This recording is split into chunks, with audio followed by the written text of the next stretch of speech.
Hi, I'm Kelly and welcome to Kapowski Reads. It is my birthday this weekend, so I am doing a little birthday reading vlog. Yeah, that's what I'm gonna do. I am just getting ready to go out to the theatre because that's what I do now. I go to the theatre. This is the second time I've been this year. I am off to go and see The Mousetrap for my birthday treat. I have never seen The Mousetrap. I've never read it either. It's an Agatha Christie adaptation of a play, I think. So I know it's going to be a murder mystery, but that's all I know. And I'm really excited because I read a lot of Agatha Christie. Of course, you know, I say it all the time. So it's really nice for me to be able to enjoy one that I don't know what's going to happen. I'm so excited. I'm also reading a new book, which I'm planning to read over this weekend. It is The Dinner Guest by V.P. Walter. I'm currently 75 pages in. It's a murder mystery as well. It's a locked room murder mystery. There is a dinner party, 4 people enter, only 3 people make it, and I'm really enjoying it so far. And I've got my feelings of who did it. I mean, there's only 4 people that it could be, and I feel like I have a sneaky suspicion. I cannot stand the male POV that we have in this. I want to know more. I'm so into this. I'm so invested. I really want to know what's going to happen. But I need to go out into the bright, so like 25-degree heat and go and sit in the theatre for 2.5 hours. Wish me luck, please. I will report back when I've made a little bit more progress, and I'm going to let you know how I got on at the theatre as well.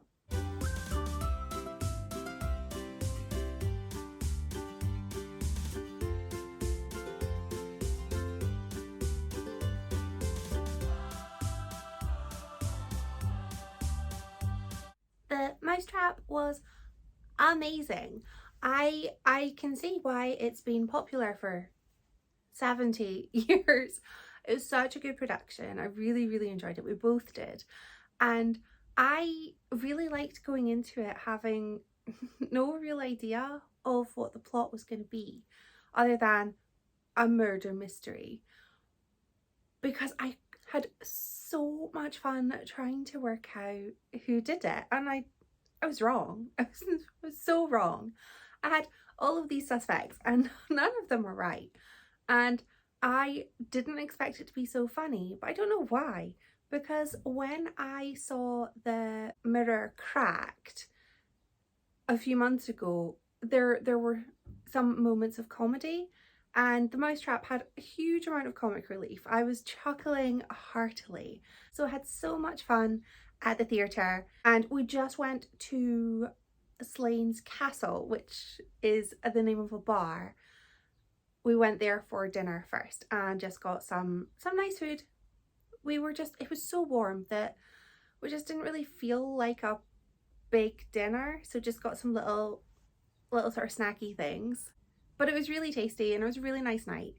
And today is my birthday and I'm 37 today, and we are going off into town. So before we go out, I'm going to give a little update on my book. I am about halfway through The Dinner Guest right now. I don't like any of the characters. I don't like any of them. I am really intrigued though. I really am. So the book is told through dual point of view.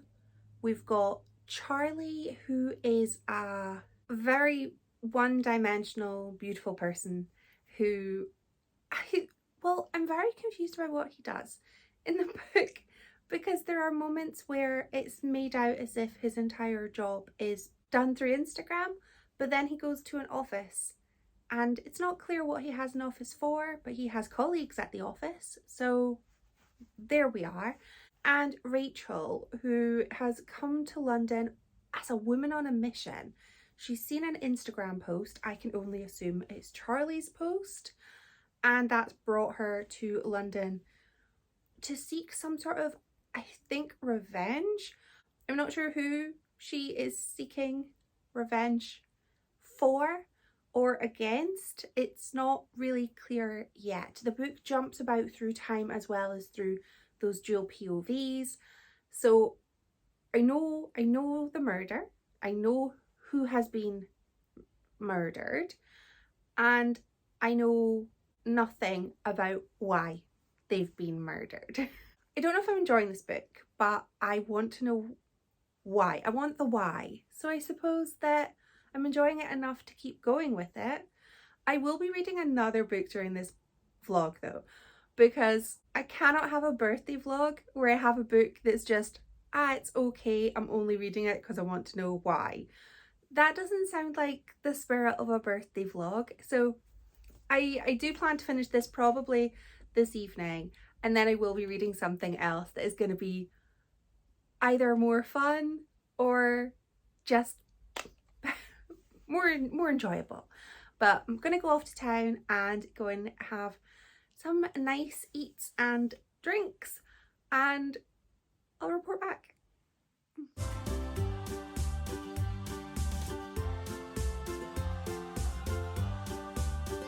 So town was busy, very busy. We went to Starbucks because I got my free birthday drink.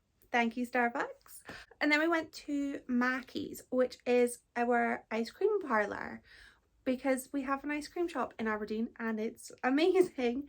They have dairy-free ice cream, which I do usually get, but the heart wanted sorbet. So I had some sorbet today. I got some lemon and some strawberry and it was so good. And then we went to the shopping centre and I bought some books, because if you can't treat yourself on your birthday, then I mean, you should if you want to. So I did. The best thing about being a grown-up is that you can just buy yourself gifts if, you know, the budget says that that's okay. So I bought myself a few little books, a few little treats, things that I had wanted for myself. I'm going to show you my new books. First up is a book that was actually a gift. It is the 70th anniversary edition of The Mousetrap by Agatha Christie. My partner pre-ordered this, I think, back when we booked the tickets to go and see the adaptation. So I knew I was getting this and I'm so excited. I cannot tell you the last time I read a play, but after having seen this, I've just fallen in love with the story. So I'm really excited to own my own copy. And look at the end pages. It's got the little fingerprint mouse and it's so cute. I'm really excited about this. And then I just got a few books, I can't even say a couple because it's 3. I bought 3 books. I picked up Wilder Girls by Rory Power, and look at the cover. I swear I didn't pick it based on the cover. I have watched quite a few booktube videos of people who have read this book and it sounds like something I would really enjoy. It is about a school for girls that has been shut off from the rest of society because of an outbreak of a toxin. It's referred to as tox, and so everybody's getting sick and then something is happening to the body, so they're not actually dead and the girls are just isolated while these goings on are happening. So I have heard a few people say that it's a little bit like Lord of the Flies meets a boarding school, and that sounds amazing. Next up is She Is a Haunting by Trang Than Tran, and this is a haunted house. It's a haunted house, like a gothic tale surrounding a young woman and her sister trying to help their father do up their family home in Vietnam, and the house is really creepy, which I wanted, and it feels like there's definitely some sort of spirits or ill wishing going on. So I'm really excited to find out a little bit more about this. I know haunted house, but I want to know like more about the house. I love a little creepy house story, so very excited about this. And the last book that I treated myself to is All's Well by Mona Awad. I read Bunny earlier this year and I haven't stopped thinking about it since, so I really wanted to read more books by this author. I actually wanted to get Eileen, but they didn't have it in our branch of Waterston. But they had this, so I picked this one up, and this is about a woman whose life is not going quite as well as she had hoped, and she is a theatre director putting on a Shakespeare production of All's Well That Ends Well, and there seems to be a lot of chaos surrounding this production, a mutinous cast. They really just want to do another play. They don't want to do this play, but she is then approached by three mysterious strangers who know a lot about her. They know a lot about her, like an unnerving amount. And it very much seems like either the benefactors or Miriam, the protagonist, do something to ensure that the show must go on, that the show has to continue. And some people seem to get what may or may not be coming to them. I am expecting this book to be an absolute whirlwind and just oddly bizarre. I'm expecting all of the books I bought myself to be gloriously odd and just enjoyable. I think these are really what I want to read right now. But I also really want to read this, but I've just seen it. So I'll have to maybe wait. I'll get a good murder mystery in between now and reading this again. I've just seen it, I haven't read it. So these are my new books. I'm very happy about them, but I am off to go and have a nice lazy day. I'm gonna throw some sweatpants on and just live my best life and finish the dinner guest. I'm gonna finish the dinner guest and then I'm gonna decide what I'm gonna be reading next.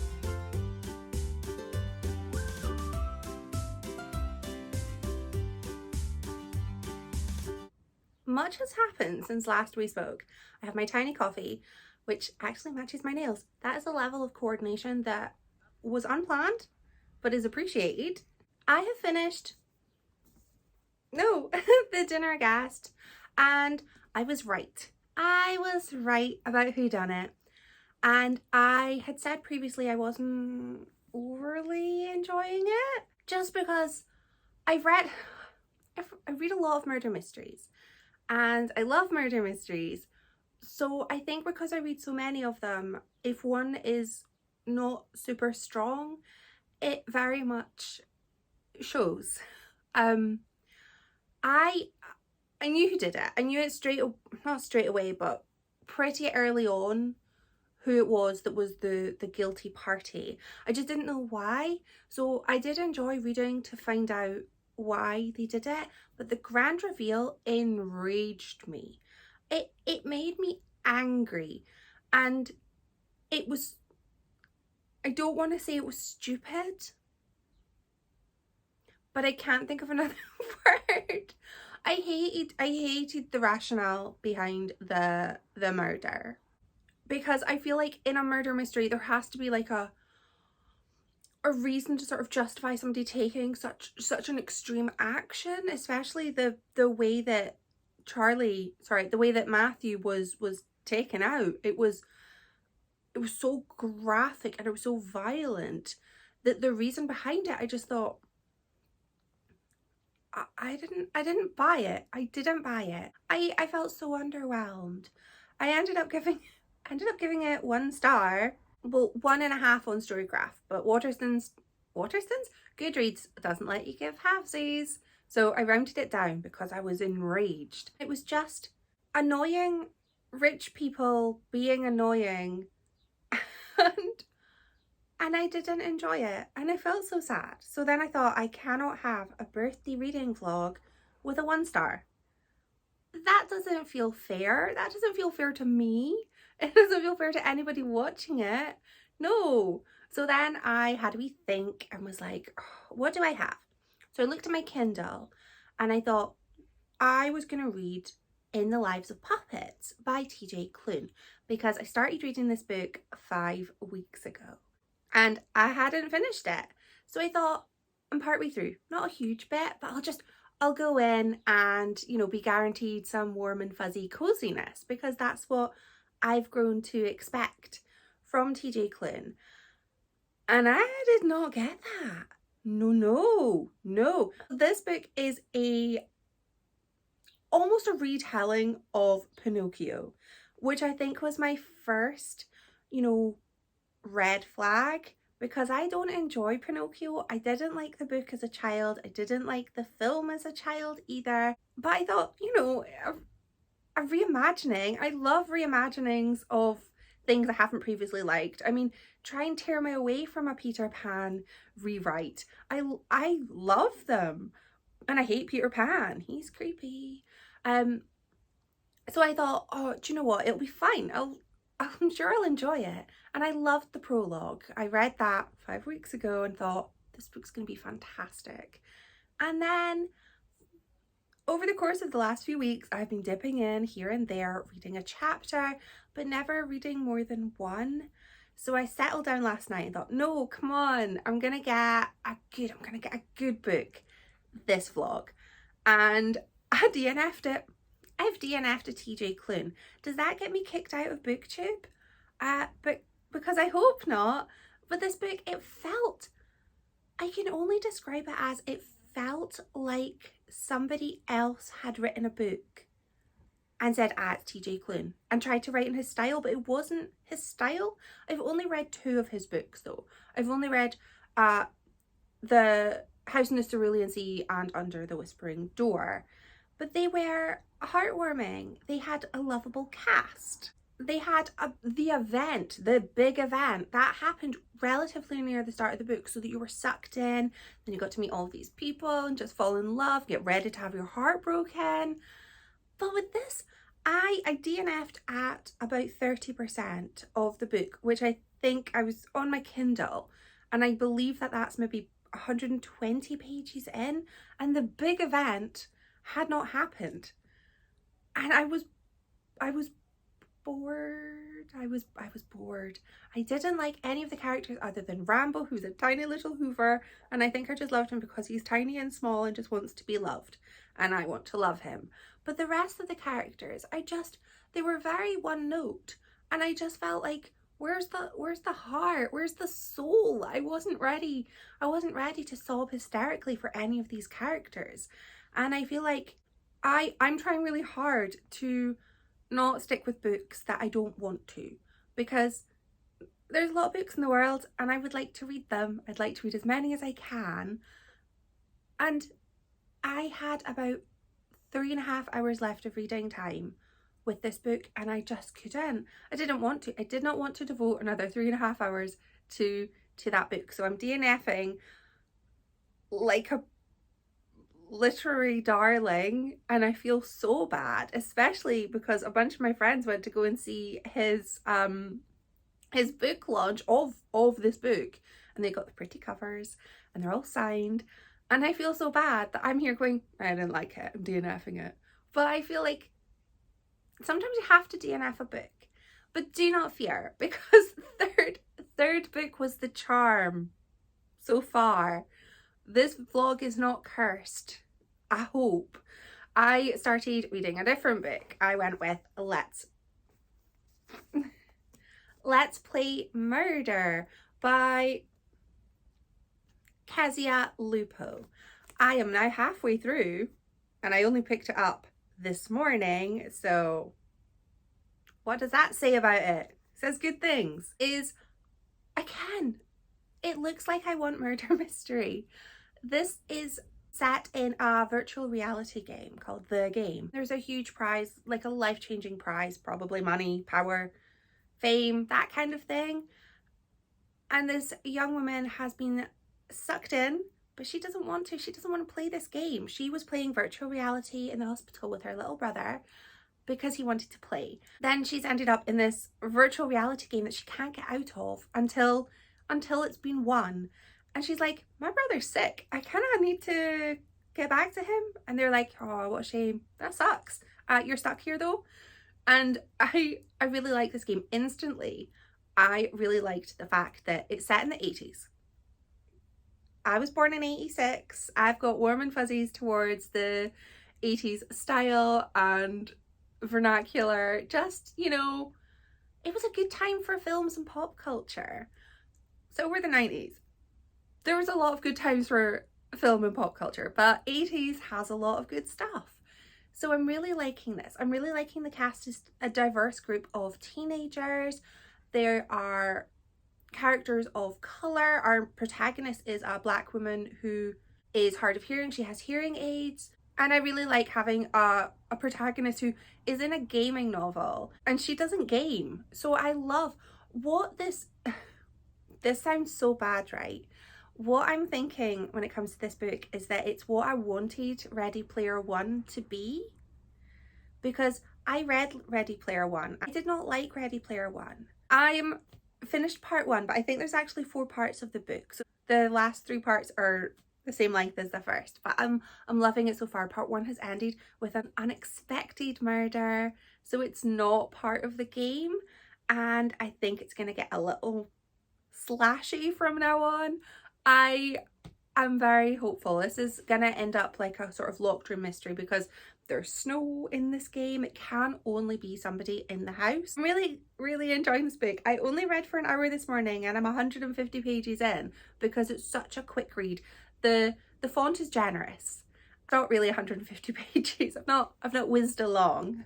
But I do have to go out soon and I'm gonna finish Let's Play Murder and then I'm gonna fill you in. I'm feeling so good about this book. I don't want to jinx anything. No jinxing. I'm feeling really good about this book and I'm hoping to finish my reading vlog on a high. I mean, I've had a 1 star and a DNF. I really hope it couldn't get lower. I'm gonna report back.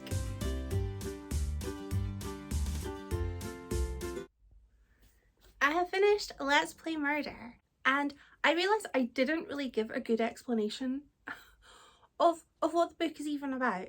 So it is about a virtual reality game and our protagonist Veronica is mourning the death of her stepsister who died in a virtual reality game, and she's also dealing with the fact that her little brother is dying in a hospital, and she finds herself trapped in the game. She is a very reluctant participant in this game. She doesn't want to be there. She finds herself working with 4 other people, all trying to solve a murder mystery. So this game takes place in a grand mansion where somebody's been found dead and they have to find out who did it, and whoever gets the answer right wins the prize. So they are looking into this murder and one of their party gets killed and they're a bit like, oh, that's a shame. But because it's virtual reality, we know she'll be fine in the real world.